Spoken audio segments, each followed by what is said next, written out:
Wagwan me people, so you know say Jamaican teachers love to improvise. So look here.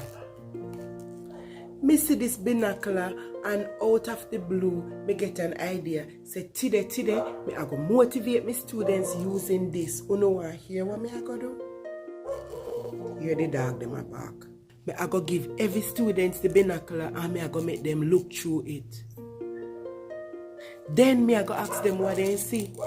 Show the dog them a bark, but me still I tell you no. The first thing me I go tell them is focus on your goal, just like how you use the binocular to focus on a specific target. Me I go tell them say, zoom in on your strength, just like how you use the binocular to zoom in on things far away. Zoom in on your future. I go tell them say, see beyond the obstacle. Because binoculars help us to see beyond specific target and get a clearer picture, a clearer view of what is ahead. Me I go tell them say, get a closer look at your dreams. It's like how the binoculars give you a closer look at something. Then me I go tell them say, expand your vision. That means dream big. You see how the binocular make you see things bigger.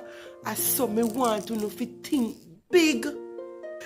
Me want to make them know, be open to learn and grow and become the best version of yourself. Yeah. So that me see, when me see a binocular,